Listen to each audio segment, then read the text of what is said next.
یا ایھا الذین آمنوا لا تدخلوا بیوت النبی الا ان یؤذن لکم الی طعام غیر ناظرین اناہ، اے وہ لوگوں جو ایمان لائے۔ ابھی باتیں نبی علیہ السلام کے گھرانے کے تعلق سے ہو رہی ہیں، کچھ باتیں وہ جو نبی علیہ السلام اور ان کے اہل بیت کے ساتھ تھیں، اب کچھ باتیں نبی علیہ السلام کے گھرانے اور اہل ایمان کے تعلق سے، عامت الناس کے تعلق سے۔ اے ایمان والو سن لو، لا تدخلوا بیوت النبی، مت داخل ہو نبی کے گھروں میں، بیوت بیت ان کی جمع، مت داخل ہو نبی کے گھروں میں۔ جاہلیت میں یہ گندا رواج تھا، کیونکہ پردہ تو تھا ہی نہیں، ہر شخص کسی کے گھر میں جانا چاہے تو داخل ہو جاتا تھا، کوئی بات کرنا چاہے یہ صاحب خانہ کے بارے میں معلوم کرنا چاہے بے روک ٹوک کو جا سکتا تھا، آ سکتا تھا۔ یہ رسم چل رہی تھی، قائم تھی۔ اللہ اس رسم کو توڑ رہا ہے۔ آغاز اپنے نبی سے کیا، نبی کے گھرانے کے شرف سے کیا کہ ایمان والو نبی کے گھروں میں داخل نہ ہو، الا یؤذن لکم، مگر یہ کہ تمہیں اجازت دی جائے، اجازت دی جائے آنے کی تب داخل ہو، اجازت کے بغیر داخل نہیں ہو سکتے۔ تو جاہلیت کے قانون پر پہلی ضرب لگائی کہ نبی کے گھر کو بچایا۔ سورۃ النور میں پھر یہ حکم عام آ گیا، کسی کے گھر میں اجازت کے بغیر داخل نہیں ہو سکتے۔ یہ حکم تقوی اور طہارت پر قائم، جو جاہلیت کا ایک گندا نظام تھا، اس میں بعض اوقات بڑی خرابیاں جنم لیتی تھیں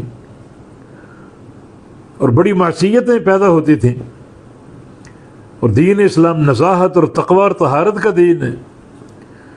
چنانچہ یہ پہلا حکم آ گیا اور جاہلیت کے اس باطل نظام پر ضرب کاری لگا دی گئی کہ میرے نبی کے گھروں میں داخل نہیں ہونا جب تک اجازت نہ دی جائے، الا یؤذن لکم، مگر یہ کہ اجازت دی جائے تمہیں نبی علیہ السلام کی طرف سے، پھر تم آ سکتے ہو۔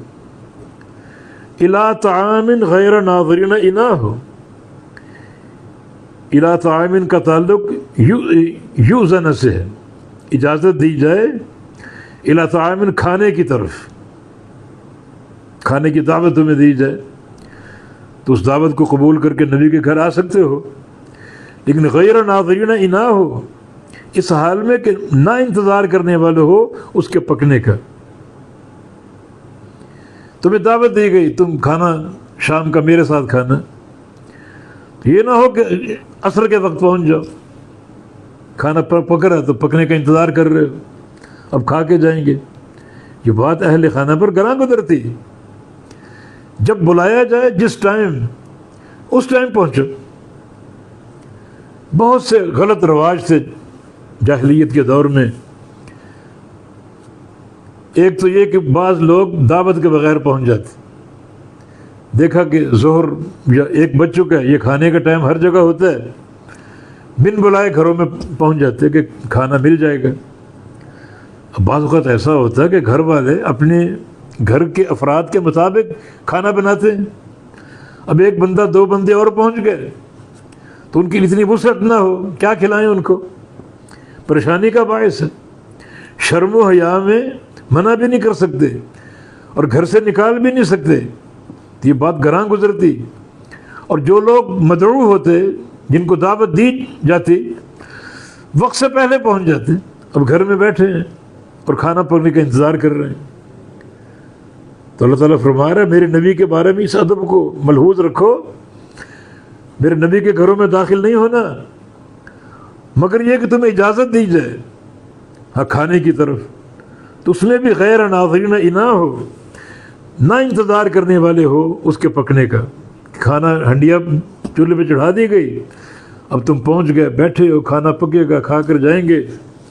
یہ بات گھر والوں کے لیے بوجھ ہوتی ہے، جب گھر والے بلائیں تب پہنچو، تب داخل ہو۔ تو ناظرین بمعنی منتظرین ہے، اور انا جو ہے ایک چیز کا وقت آ جانا، کیونکہ کھانا جب پکتا ہے اس کا وقت آ چکا ہے، تو غیر ناظرین انا ہو، اس حال میں کہ نہ انتظار کرنے والے بنو اس کے پکنے کا۔ کب جاؤ؟ جب اجازت دی جائے، اب آ جاؤ، پھر تم چلے جاؤ۔ لیکن یہ نہیں کہ اجازت کھانے کی مل گئی تو وقت سے پہلے پہنچ جاؤ۔ یہ بات گھر والوں پر گراں گزرتی ہے، بوجھ اور ثقل کا باعث ہے۔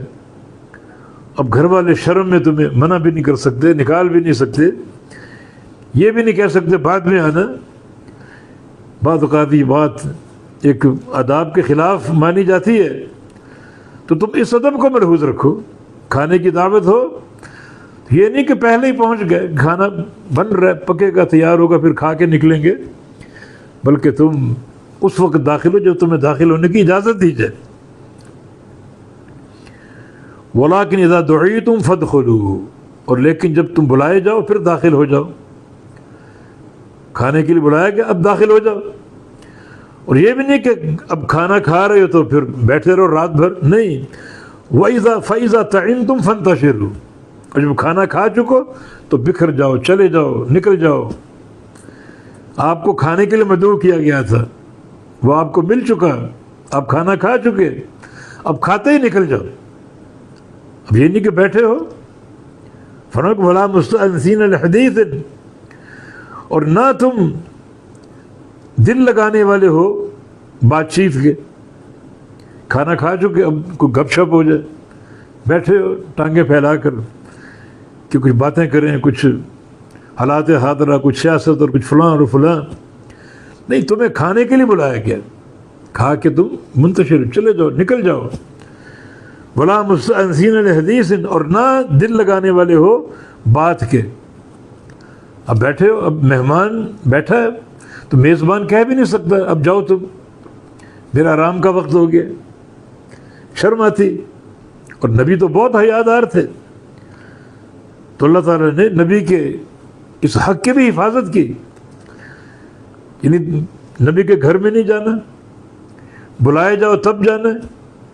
کھانے کی دعوت ہو تو یہ نہیں کھانے سے قبل ہی پہنچ جاؤ، وہاں جا کے پکنے کا انتظار کرو، جب بلایا جائے تب داخل ہو، جب کھا چکو تو فوراً اجازت لے کر نکل جاؤ۔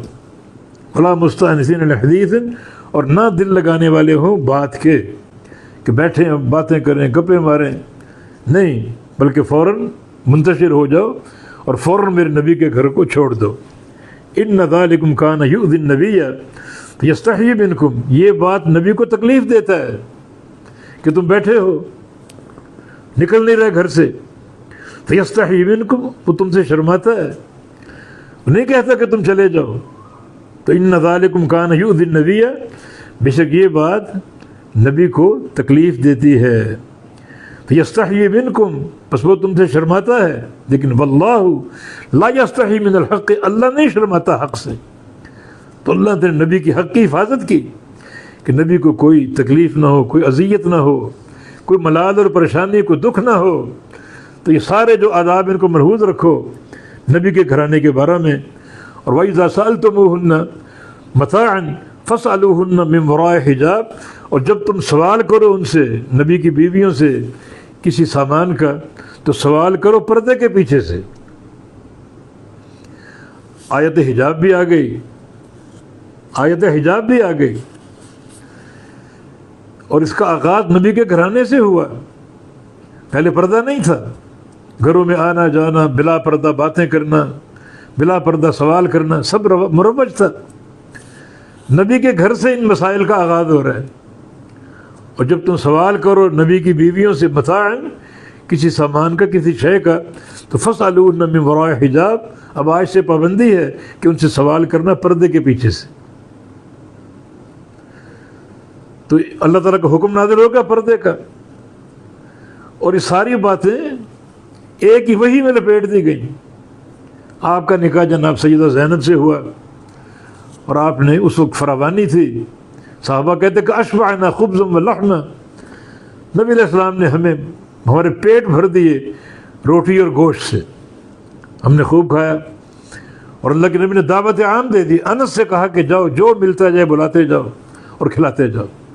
انس باہر جاتے، جو لوگ ٹولیوں کی شکل میں یا افراد کی شکل میں ملتے ان کو گھر لے آتے اور کھانا پیش کرتے، کھانا کھلاتے، حتیٰ کہ انس نے کہا کہ یا رسول اللہ صلی اللہ علیہ وسلم اب کوئی باقی نہیں بچا، فرمایا کہ پھر کھانا اٹھا دو، جب سارے کھا چکے تو کھانا اٹھا دو، اٹھا دیا گیا، لوگ کھاتے گئے اور جاتے گئے، لیکن 3 بندے گھر میں بیٹھے رہے، بات چیت کر رہے ہیں، دائیں بائیں دیکھ نہیں رہے، اللہ کے نبی پریشان، حتیٰ کہ نبی علیہ السلام سیدہ عائشہ صدیقہ کے کمرے میں گئے، ان پر سلام کا اہل البیت کہہ کر سلام کہا، ان کا حال احوال پوچھا، انہوں نے بھی دعا دی کہ جو آپ کا نیا اہل زینب اللہ اس رشتے میں آپ کے لیے برکتیں فرمائے۔ ساری بیویوں کے پاس آپ گئے، پھر واپس آئے، وہ 3 بندے پھر بیٹھے ہوئے، اب نبی حیادار ان سے کہہ بھی نہیں رہا کہ تم نکل جاؤ، چلے جاؤ، آخر گھر والوں کے کچھ متقاضیات ہوتے ہیں، کچھ مصروفیتیں ہوتی ہیں، تو وہ بوجھ محسوس کرتا ہے اور تم بیٹھے ہوئے ہو۔ حتیٰ کہ جناب انس نے آ کر کہا کہ یا رسول اللہ وہ چلے گئے، تو نبی علیہ السلام حجرہ عائشہ سے نکلے، حدیث میں تھا کہ ایک قدم آپ کا چوکھٹ سے باہر تھا اور ایک قدم چوکھٹ کے اندر تھا، تو آیت حجاب اتری پردے کی، میں موجود تھا، نبی علیہ السلام نے میرے اور اپنے اہل کے دل میں پردہ لٹکا لیا، یعنی پردہ کا حکم آ گیا، ازواج مطہرات نے پردہ کرنا ہے۔ انس موجود تھے جو خادم تھے نبی علیہ السلام کے، تو آپ نے چادر لٹکا کر، پردہ لٹکا کر انس سے بھی جو ہے وہ پردہ کروا دیا اپنے اہل خانہ کا، ازواج مطہرات کا۔ تو اسے ایک ہی وحی میں ان تمام آداب کو اللہ تعالیٰ نے سمیٹا، فرمایا کہ ذالکم اطہر لقلوبکم وقلوبہن، یہ بات زیادہ پاکیزہ ہے تمہارے دلوں کے اور ان کے دلوں کے، اطہر زیادہ پاکیزگی کی بات ہے، لقلوبکم تمہارے دلوں کے لیے، وقلوبہن اور ان کے دلوں کے لیے۔ تمہارے دلوں سے مراد کون ہے؟ صحابہ، ان کے دلوں سے مراد کون ہے؟ ازواج مطہرات۔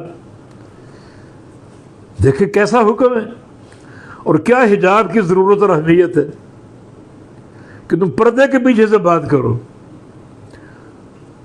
اب وہ عورتیں محجوب ہو چکی ہیں، پردے کے پیچھے سے بات کرو، اب ان کو دیکھنا بھی جائز نہیں ہے، اور یہ بات زیادہ پاکیزگی کا باعث ہے تمہارے دلوں کے لیے اور ان کے دلوں کے لیے۔ ذرا غور تو کیجئے، ایک طرف صحابہ اور ایک طرف امہات المومنین، کوئی ان سے بڑا کوئی تقوی کسی میں ہے؟ اتنا تقوی والا ماحول، امہات المومن ساری مومنوں کی مائیں اور پرہیزگار، صحابہ بھی سارے متقی پرہیزگار، تو فرمایا کہ پاکیزگی کا تقاضا یہ ہے کہ پردے میں رہ کر بات کرو۔ تو آج کا ماحول کیسا ہے؟ ایسی پرہیزگاری ہے؟ ہم کس زعم اور کس مقصد کے تحت بے پردہ عورتوں سے اختلاط بھی کرتے ہیں، باتیں بھی کرتے ہیں؟ چلے جائیں مختلف بازاروں میں اور مختلف مقامات پر، یہ اختلاط بھی ہوگا، بغیر پردے کے باتیں بھی ہوں گی، کیونکہ آج کا معاشرہ زیادہ پرہیزگار ہے صحابہ کے معاشرے سے۔ اللہ رب العزت کس طرح اس نزاہت اور تقوی کی حدود کا تعین فرما رہا ہے کہ پردے کے پیچھے سے سوال کرو، کوئی بات پوچھنی ہو، کوئی مسئلہ معلوم کرنا ہو تو پردے کے پیچھے سے کرو۔ ذالکم اطہر لقلوبکم وقلوبہن، یہ بات زیادہ پاکیزگی کا باعث ہے تمہارے دلوں کے لیے اور ان کے دلوں کے لیے۔ وما کان لکم ان تؤذوا رسول اللہ ولا ان تنکحوا ازواجہ من بعدہ ابدا، اور تمہارے لائق نہیں ہے کہ تم رسول اللہ کو ایذا دو، تکلیف دو۔ یہ باتیں تکلیف کی ہیں نا، آپ کی ازواج مطہرات سے بے پرد بات کرنا اور دعوت دیے جانے پر وقت سے پہلے پہنچ جانا اور کھانا کھا کر وہاں بیٹھے رہنا، یہ باتیں نبی کی تکلیف کا باعث ہے، اذیت کا باعث ہے۔ اللہ کو نبی کی تکلیف گوارا نہیں ہے، تبھی یہ احکام اللہ تعالیٰ نے بھیجے اور آغاز نبی کے گھر سے کیا، پھر یہ احکام سارے سورہ نور کی آیات کے مطابق عامت المسلمین کو بھی دے دی گئی، پردہ بھی آ گیا اور گھروں میں آنے جانے کے آداب بھی آ گئے اور دعوت اور کھانے پینے کے آداب بھی بیان کر دیے۔ یہ آغاز اللہ کے نبی کے گھرانے سے کیا۔ وَلَا أَن تَنكِحُوا أَزْوَاجَهُ مِن بَعْدِهِ أَبَدًا، اور نہ ہی تمہارے لائق ہے، یہ اجازت ہے تمہیں کہ تم نکاح کرو نبی کی بیویوں سے آپ کے بعد آبادہ کبھی بھی۔ یہ امت کی مائیں ہیں، ماں سے نکاح ہو سکتا ہے؟ اب کوئی شخص، کوئی بندہ نبی کی بیویوں سے نکاح نہیں کر سکتا، ہمیشہ کی حرمت ہے یہ۔ ان ذالکم کان عند اللہ عظیما، یہ بات اللہ کے نزدیک بہت بڑی ہے۔ نبی کی بیویوں سے نکاح کا سوچو، یہ نکاح کا پیغام بھیجو، بہت بڑی بات ہے یہ محرمات عبدیہ ہیں، اور کبھی تم میں سے کوئی نبی کی بیویوں سے نکاح نہیں کر سکتا نبی کے بعد۔ نبی فوت ہو گیا، ابھی ساری بیویاں بیوہ ہو چکی، اب کوئی شخص کہے کہ میں نکاح کر لوں، حرام ہے، ناجائز ہے، نبی کی حرمت کے خلاف ہے، ان عورتوں کی حرمت کے خلاف۔ یہ عورتیں تمہاری مائیں ہیں، بھلا ماں سے نکاح ہو سکتا ہے؟ تو ان ذالکم کان عند اللہ عظیما، بے شک یہ بات اللہ کے نزدیک ہمیشہ ہمیشہ کے لیے بہت بڑی ہے۔